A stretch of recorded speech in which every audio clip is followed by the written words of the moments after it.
자, 중복순열입니다. 순열을 생각해보면 우리가 순서를 생각하고 서로 다른 n개 중에 r개를 뽑아서 자리를 배정하는, 역할을 정하는 이것들이 그냥 순열이거든요. 이것들이 그냥 순열인 건데 중복순열은 뭐냐면 말 그대로 중복을 허락하겠다는 거예요. 우리가 여태까지 알고 있던 순열은 중복이 돼요, 안 돼요? 안 되잖아요. 이런 거죠. 원래 우리가 알고 있던 순열은 ABC라는 문자가 있으면 이것을 이렇게 세 자리에 배열한다고 했을 때 중복을 허락하지 않고 A와 B와 C를 한 번씩만 사용을 해서 배열을 하는 이게 바로 지금 이 세 개에 대해서 순서를 정하는 중복을 허락하지 않고 순서를 정하는 순열인 거야. 그런데 중복 순열은 여기서 뭐냐면 말 그대로 중복을 허용하여 알개를 택해서 그 순서를 정하는 그게 중복 순열이라는 거야. 자, 이게 순열하고 중복 순열이 어떻게 다른 상황인지 알려드리겠냐? 나한테 ABC라는 문자가 있어요. 근데 내가 만약에 중복을 허락하지 않고 순서를 정하래요. 그러면 ABC. 네.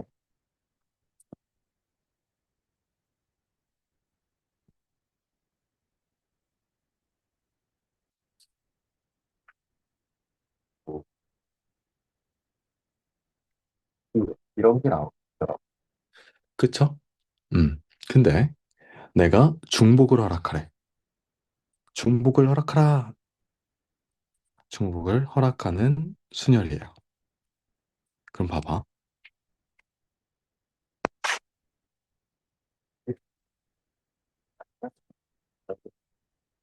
된다는 거야. 순서가 중요하기 때문에 AAA와 AAA 뭐 비교할 거 없고 AAB와 BAA도 다 다른 걸로 치는 겁니다. 중복을 허락한다고 했으니까요. 이해 가실까요? 순서가 여기서 중요하잖아요. 순서대로 나열하는 거니까. 순서가 여기서 중요하기 때문에 AAB하고 BAA는 다른 걸로 치는 거예요. 자, 뭐 BBC, 뭐 이런 것들이 나온다는 거지. 무슨 상황인지 알겠지? 어, 아, 그러면 우리가 중복을 허락하는 경우에 이거의 순서를 이렇게 세 개에 대한 이 자리를 배열할 때 순열을 생각하는 경우를 어떻게 구하냐면요. 이렇게 구해요. 내가 지금 어쨌든 세 자리를 채우려고 하는 건데 중복을 허락해서 ABC를 뽑아가지고 여기다가 집어넣는 거잖아. 그러면 가장 첫 번째 자리에 올 수 있는 게 몇 가지예요? 세 가지. ABC 세 가지. 두 번째 자리에 올 수 있는 거 몇 가지예요? ABC 세 가지. 세 번째 자리에 올 수 있는 거 몇 가지예요? 세 가지예요. 왜? ABC 중복해도 상관없으니까 항상 나한테는 고를 수 있는 가지수만큼 항상 존재하는 거야. 우리가 중복이 허용되지 않을 때는 어떻게 구했냐면 1, 2, 3번 자리가 있을 때 맨 첫 번째 자리에 올 수 있는 게 ABC 세 개 중에 하나고 A를 선택했다고 치면 두 번째 자리에는 A 제외하고 두 가지고 마지막 자리에는 앞에 있는 두 개 제외하고 한 개 중에 하나였어요. 그래서 우리가 그냥 순열은 3팩토리얼로 이렇게 계산을 했다면 3 곱하기 3 곱하기 3. 그래서 3의 세제곱 이렇게 계산하시면 되는 거예요. 무슨 말인지 이해가 갈까? 됐죠? 그럼 봐봐. 우리가 이걸 어떤 기호로 나타내면 좀 더 편할 것 같은데 내가 지금 이거를 서로 다른 세 개 ABC 종류에서 중복을 허락해서 세 개를 뽑았죠. 잘 봐봐. 서로 다른 세 개의 종류 ABC에서 중복을 허용해서 몇 개를 뽑았어요? 자, 세 개를 뽑았죠. 세 자리가 있어야 되니까. 자리가 세 개니까 세 개를 뽑았어요. 그래서 그거에 대한 순서를 정했어요. 그럼 우리가 이걸 어떻게 하냐면 이렇게 적는 거예요. 그래서 얘 어떻게 적는다? 3의 세제곱 이렇게 적는 거예요. 무슨 말인지 알겠어요. 자, 색깔로 조금 구분을 해서 할게요. 아, 또 여기다가 이렇게. 자, 지금 얘가 밑과 지수 자리가 똑같아서 헷갈릴 수 있는데 이렇게 생각할 수 있어. 내가 만약에 A와 B라는 게 있어. 이 두 문자를 가지고 중복을 허용해서 세 개의 자리를 채울 거예요. 순서를 정할 거야. 그러면 맨 첫 번째 자리에 올 수 있는 게 A, B 두 가지죠. 두 번째 자리에 올 수 있는 게 A, B 두 가지. 세 번째 자리에 올 수 있는 게 A, B 두 가지. 이렇게 존재하는 거죠. A, B 두 가지가 항상 존재하는 건데 이게 지금 자리가 세 개가 있는 거니까 계산은 1제곱 있을까요? 3제곱.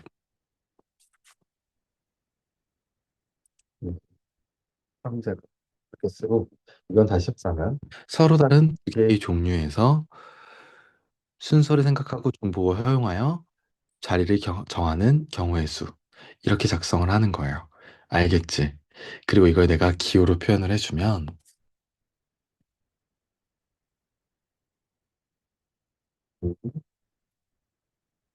아니다.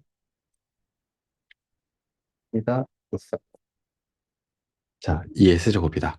자, 괜찮지? 우리가 앞에 들어가는 n자리가 서로 다른 것의 개수, 뒤에 r자리가 택하는 것의 개수, 즉 자리를 정하는 거의 개수이기 때문에 이것을 n의 r제곱으로 표현을 해주시면 돼요. 이거 기호 자체는 어렵지 않은데 우리가 어떤 상황에서 중복순열을 써서 문제를 풀어줘야 되는지 그걸 구분하는지가 더 중요하거든. 이걸 어떻게 정의해 볼 수 있냐면 대표적으로 이런 것들이 있어요. 일단 중복을 허락하여 만드는 정수의 개수, 모스 보호, 기명투표, 깃발신호, 우체통, 반편성, 함수의 개수, 호텔 투숙. 왜 중복순열을 사용할까?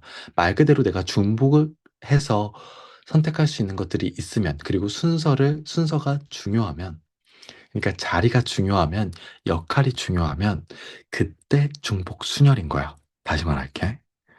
자, 첫 번째 내가 다 보여줄게. 중복을 허용해서 만드는 정수의 개수. 예를 들어 이런 거야. 1, 2, 3을 가지고 내가 두 자리 수를 만들 건데 내가 중복을 허락한대. 그러면 1, 2, 3 세 가지죠. 그럼 10의 자리에 올 수 있는 거 세 가지 중에 하나. 1의 자리에 올 수 있는 거 세 가지 중에 하나. 그러니까 몇 가지 3의 제곱만큼 만들 수 있다. 이게 중복순열이죠. 1번 맞죠? 자, 2번 갈게. 기명투표 문제야. 기명투표는 뭐냐면, 누가 누구 뽑았는지 알려주는 거예요. 그러니까 예를 들어 이런 거예요.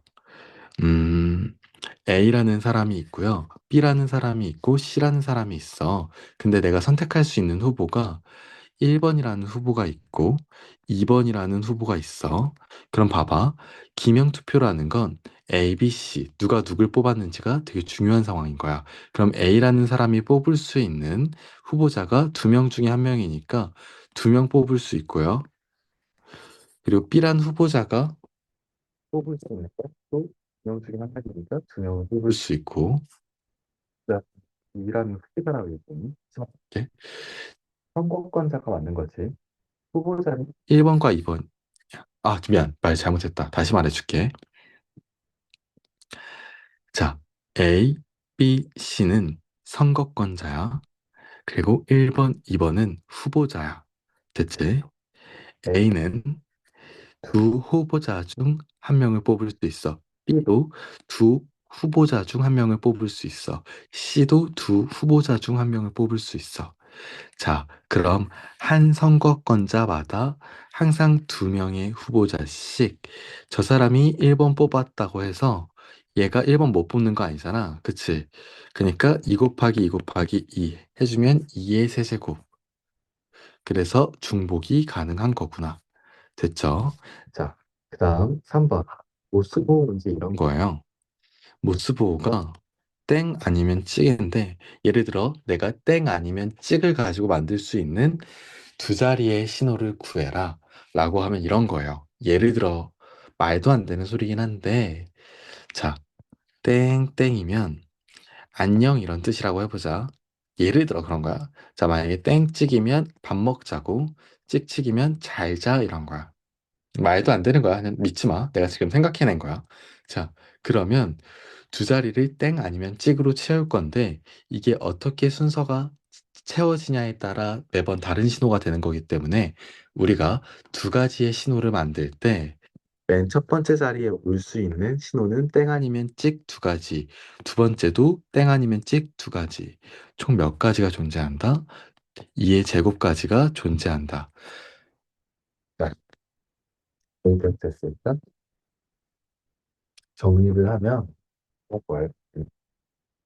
얘가 중복순열인데 중복해서 땡 아니면 찍을 선택할 수 있고 그리고 순서가 중요하니까 맞죠? 자, 그 다음 4번. 자, 깃발 참가자. 얘는 쓸 필요도 없어. 깃발 신호는 뭐냐면 두 자리, 두 번 깃발을 들어서 내가 신호를 만들 건데 깃발을 든 거, 깃발을 안 드는 거를 선택할 수 있대. 그럼 맨 첫 번째에 깃발을 들고 안 들고 두 가지 선택할 수 있고 두 번째에 깃발을 들고 안 들고 두 가지 선택할 수 있으니까 이것도 뭐야? 2의 제곱까지 선택할 수 있는 거겠지. 이것도 중복순열이겠네. 자, 다섯 번째 우체통. 얘도 마찬가지야. 1번짜리, 2번짜리, 3번짜리. 그리고 우체통도 A, B가 있어. 자, 어떤 편지가 A라는 우체통에 들어갔다고 해서 나머지 편지들이 이 우체통에 못 들어가니? 그건 아니잖아. 즉, 내가 1번 편지를 보내고 싶은데 우체통을 선택할 수 있는 게 A, B 둘 중에 하나죠. 2번도 마찬가지. A, B 둘 중에 하나. 3번 편지도 마찬가지죠. 얘를 우체통에 넣고 싶은데 A, B 둘 중에 하나니까 두 가지. 이렇게 돼서 2의 세제곱이 되겠네. 자, 이런 거예요. 그 다음 반편성 호텔 투숙은 아예 똑같은 건데요. 결국에 반도 이런 거예요. 자, 계속 똑같은 건데 A, B, C라는 사람이 있는데 들어갈 수 있는 반이 1반 아니면 2반이래. 그럼 A가 들어갈 수 있는 반 A, B 중에 하나, B가 들어갈 수 있는 반 두 개 중에 하나, C가 들어갈 수 있는 반 두 개 중에 하나. 이렇게 보니까 중복순열로 볼 수 있는 거고 호텔 투숙도 마찬가지야. A, B, C라는 사람이 있고 이게 지금 호텔이 되는 거야. 1번 호실, 2번 호실이 있대. 그럼 A가 들어갈 수 있는 호실이 1번 아니면 2번 중에 하나. B가 들어갈 수 있는 것도 1번 아니면 2번 중에 하나. C가 들어갈 수 있는 것도 1번 아니면 2번 중에 하나. 또 이것도 2의 세제곱이니까 이것도 중복순열인 거야.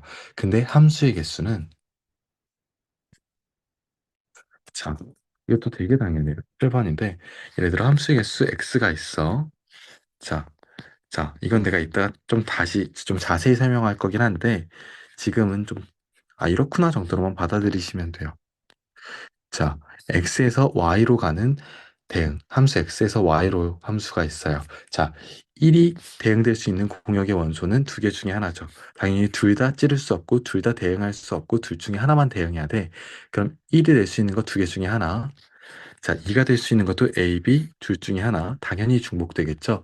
자, 어떤 정의역의 원소가 어떤 공역의 원소를 선택했다고 해서 다른 정의역의 원소가 다른 공역의 원소를 선택 못한다. 이런 건 없잖아. 맞아? 자, 다시 말해줄게. 지금 내가 뭐라고 하냐면 함수의 개수는 자유롭게 어떤 공역의 원수 중, 원소 중 하나만 대응시키면 되는 거잖아. 그쵸? 따라서 3이라는 원소가 대응될 수 있는 거 A, B 둘 중에 하나. 또 2의 세제곱인 거지. 그래서 중복을 허락할 수 있다는 거지.